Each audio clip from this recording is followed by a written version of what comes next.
En effet, Osiris, à l'inverse du Christ, a la chance.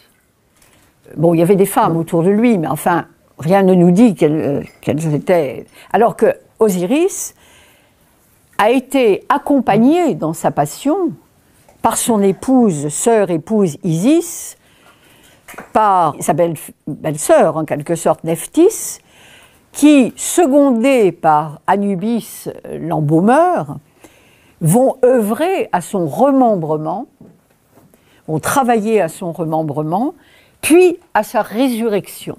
Et je prends là vraiment, je crois que c'est le moment de prendre le mot dans son sens fort, parce qu'on dit résurrection, il renaît.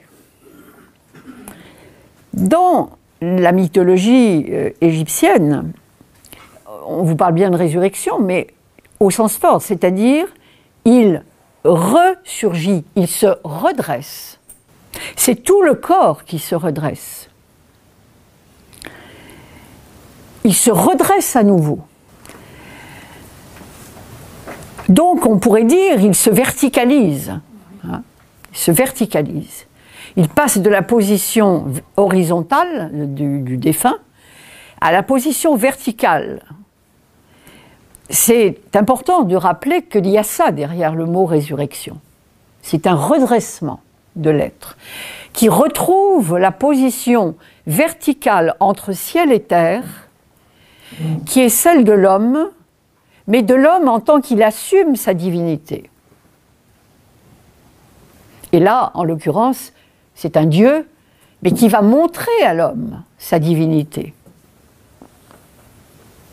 Donc Osiris va se redresser à nouveau grâce aux soins qui lui sont prodigués par son épouse aimante et Nephthys, accompagnée donc d'Anubis, à savoir des incantations, des pratiques magiques, magico-religieuses, et il va grâce à cela retrouver sa souveraineté royale, puisque Osiris était un roi, et divine, sa souveraineté à la fois royale et divine, grâce donc à ces femmes, mais aussi, et il y a de très beaux hymnes d'Isis qui appellent Osiris et qui lui dit « Reviens, reviens dans ta maison, nous t'attendons, tu nous manques, etc. » Il y a une très très grande humanité dans ces textes, et ces textes étaient récités, d'ailleurs ils étaient récités à Abydos, qui est le sanctuaire d'Osiris.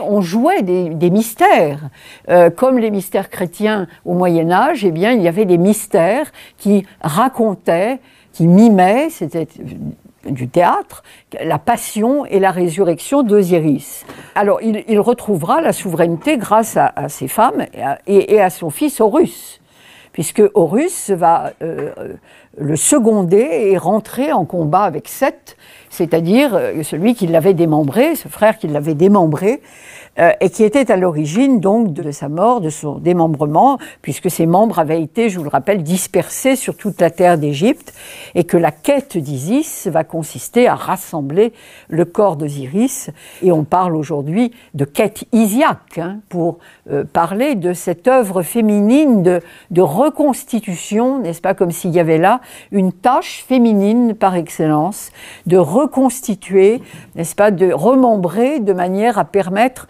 cette résurrection. Je pense que c'est une figure qui mériterait un examen particulier, n'est-ce pas, cette vocation féminine qui se manifeste à travers Isis et qui a une signification qui lui est propre.